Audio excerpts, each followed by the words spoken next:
Pascal Praud, né le 9 septembre 1964 à Nantes, est l'une des figures les plus marquantes des médias français. Journaliste, animateur et producteur, il affiche un style percutant, franc et sans complexe. Fort de plus de 30 ans d'expérience, de ses débuts à Téléfoot sur TF1 à ses rôles d'animateur de L'Heure des pros sur CNews et de Pascal Praud-des-Vous sur Europe 1, il est devenu un symbole de constance et de force de caractère. Cependant, derrière l'image d'un animateur sûr de lui, toujours prêt à affronter des débats houleux, se cache un homme aux prises avec de profondes peines, des épreuves difficiles et des moments qui pèsent lourdement sur son cœur.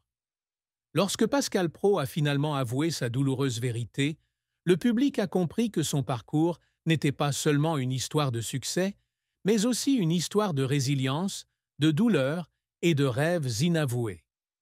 La plus grande tristesse de la vie de Pascal Praud ne résidait pas dans les controverses entourant ses opinions politiques, ni dans les critiques du public, mais dans sa profonde perte personnelle, notamment la disparition de son père, Roger Praud, en octobre 2024, à l'âge de 90 ans. La perte de son père, qui avait été un grand soutien spirituel et une source d'inspiration, a laissé en lui un vide incommensurable. Dans un essai émouvant pour le Journal du Dimanche, Pascal a partagé les derniers jours de son père dans une maison de retraite médicalisée de Nantes, où il l'a vu décliner progressivement après un grave accident vasculaire cérébral en 2005. La décision la plus difficile que sa famille ait eu à prendre a été de cesser de lui fournir de la nourriture et de l'eau le 13 octobre 2024, un choix pris en concertation avec l'équipe médicale afin de s'assurer que son père ne souffre plus grâce à une sédation profonde et continue. Cette décision, bien qu'humaine, a plongé Pascal et sa famille dans une profonde douleur, se demandant s'il était juste de laisser leur père mourir de faim et de soif. Les derniers jours de son père, lorsque Roger ne pouvait plus parler, n'ouvrant les yeux qu'une seule fois lorsque sa petite-fille Morgane l'embrassait, furent des moments que Pascal décrivait comme 14 jours d'enfer. La douleur naît non seulement de la perte, mais aussi de l'impuissance de voir un être cher disparaître et de la culpabilité persistante de ce qui aurait pu être fait différemment. La tristesse s'intensifie lorsque Pascal repense à sa relation avec son père.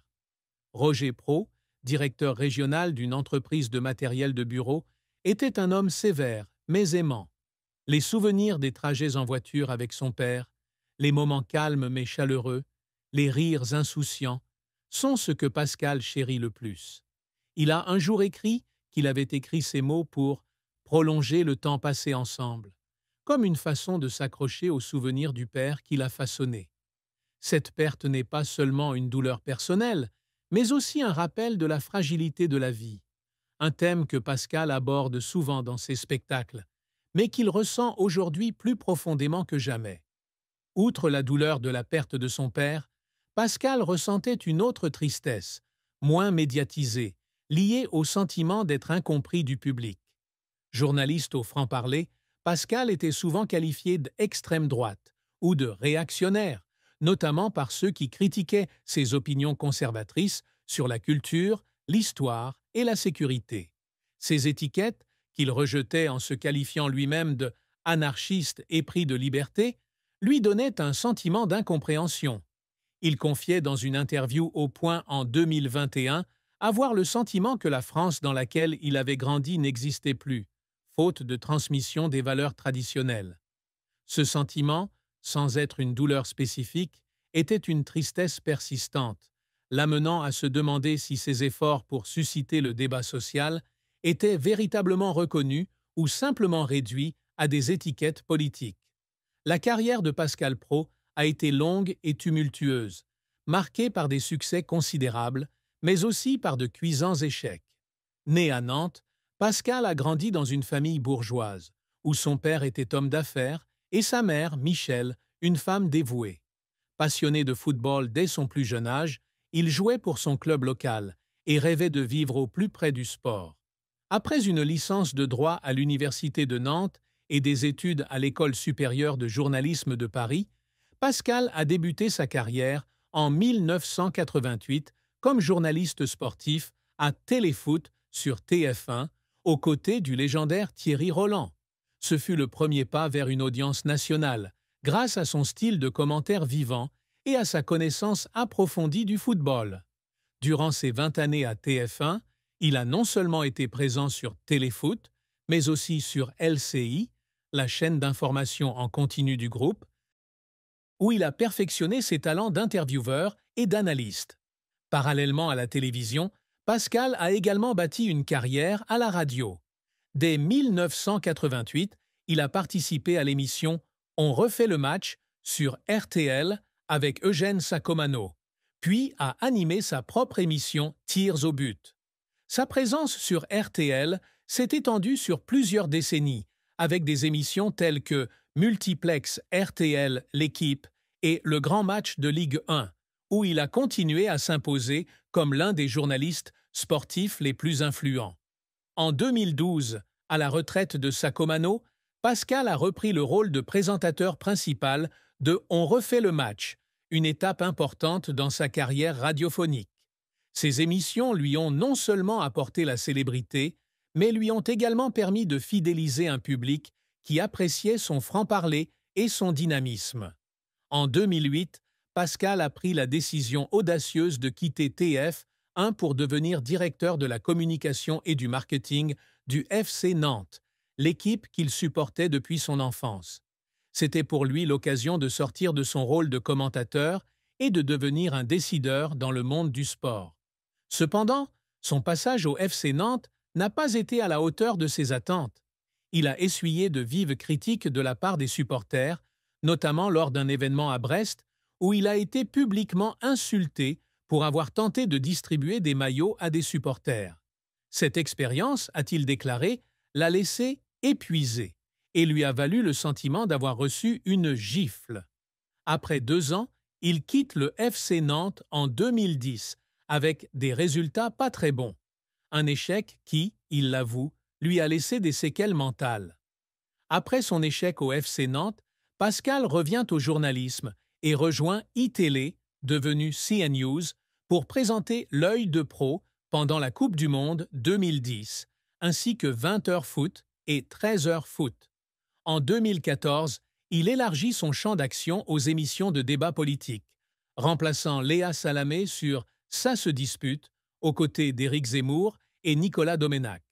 En 2016, il prend la tête de L'Heure des pros sur iTélé, une émission qui devient un phénomène avec une large audience et des débats animés sur la politique, la société et la culture. Lorsqu'ITélé devient CNews en 2017, Pascal continue d'animer L'Heure des pros et L'Heure des pros 2, faisant de l'émission l'un des talk-shows les plus populaires de France, avec une audience moyenne de 712 000 personnes par soir. Le succès de l'émission a consolidé le statut de Pascal comme une star de CNews, comme l'a souligné Le Monde en 2023.